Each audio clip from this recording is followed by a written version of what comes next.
was just editing the video and I felt like I didn't really have a proper beginning to this video, so I decided to pop in here and give you a little bit of context of what's happening. Hopefully you will have seen the previous 2 episodes, but roughly around this time I was getting a little bit stressed and anxious about the whole flat hunting process. We hadn't really heard back from many of the apartments. I was really struggling trying to get slots for viewings. In general, it was really stressful.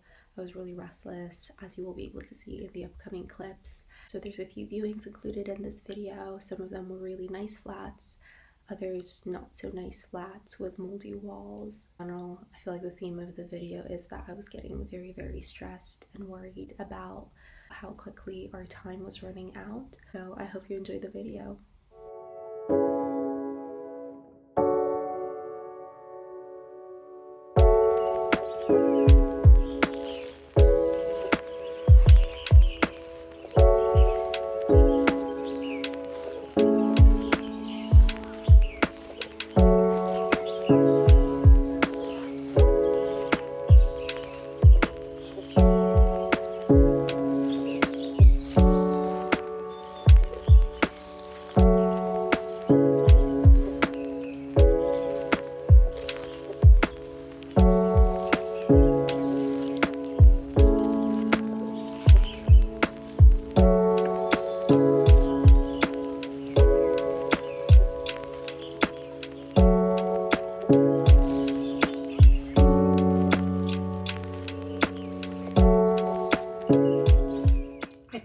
Just jump in here for a second because I'm not sure if I'm portraying the flat search in a very accurate manner. I just had a small mental breakdown about for the next few weeks, for the next few months, and I mean, I don't really want to show myself crying on camera and panicking and stressing about what's going to happen to me, but that is a very real part of this very stressful process. It is brutal. It's really tough. You have to kind of put aside your preconceived notions and these like very high expectations of getting the absolutely perfect ideal flat, and you have to overcome a lot of rejection. You put your best foot forward and you had high expectations. I mean, that's something that happens to me all the time. I tend to, and this is not a good thing and I'm trying to work on it, I tend to see a flat I like, ignore any imperfections about it, and I kind of visualize myself in it. I can already see myself brewing coffee in the morning in the kitchen by this incredible big window, or I can see myself in this one bedroom sitting in the bay window, or I can envision the little dinner parties we're going to hold in the living room. And especially if you have loads of viewings, like we sometimes have several viewings a day, it's almost hard to keep track of everything, and like you see one flat, you love it, then you see another one and you love it too.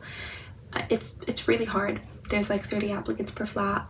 It really is intense, especially when they do the group viewings and you can actually see all the other people who are viewing the flat, who are interested in renting the flat. I don't know exactly where I'm going with this, but I wanted to have a bit more of a realistic picture because I genuinely don't remember some of the clips I filmed in the past, but I think I'm quite optimistic in a lot of them. I talk very positively about the flats. I mean, I distinctly remember having several clips where I say, I love this flat.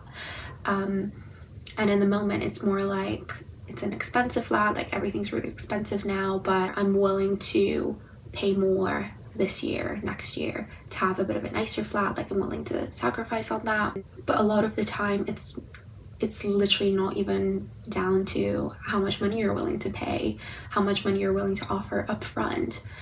You get rejected regardless, and it sucks and it's not fun. And I genuinely had to reconsider several of my demands for my living situation in the upcoming year. Also, if you're most likely living with other people, communication is really important, and it's tough. You have to compromise on certain things. There's people who are unwilling to compromise. There's also the fear that something might not end up happening the way you initially planned. Things change so quickly here, and within a matter of days you could be left without a flat. It's awful, it's brutal, it's really hard. And it's not like anything in particular triggered this. Like I didn't get an email this morning that said I've been rejected or anything like that. In fact, I've literally not heard from any of the viewings I've seen so far We just applied for another flat yesterday, got several more flat viewings lined up. It's really rough to be in this situation. It's not fun being in this state of unknowing. I don't think it would be helpful to show just the insides of the flats and how excited I am to view a flat without mentioning this awful reality of the housing market in Edinburgh. It is rough. It's really stressful and you really have to be on it.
Honestly, I kind of don't know what to say about this whole process. It's been awful. It's been so much worse than I remember it being from last year. I don't know if it was so bad last year that it kind of like blocked all of that out from my memories and that's why I don't remember it, or if it's just that much worse this year. Like everything's so expensive now. Everything is gone so quickly. We're getting rejected left, right, and center. It's been really rough. And the weekend kind of feels like the only time where I have a bit of a break, where I can have a bit of a rest, a deep breath, just because that's when letting agencies are closed, so you can't really book viewings or get in contact with them or anything. So on the one hand, it feels like a really nice break, a really nice rest, because I don't have this pressure of like waking up early, signing up for all the viewings I can get to, all of that. On the other hand, there's the added pressure of like another week gone, another week less, all that. Got rejected from, I don't remember which number this was at this point, got rejected from that, which was kind of painful because there's not really much you can do. This is such a weird form of rejection. There's nothing to be done about it really. There's not even a way to like improve or move past. Like there's not much you can do about it. It's just the way this market works.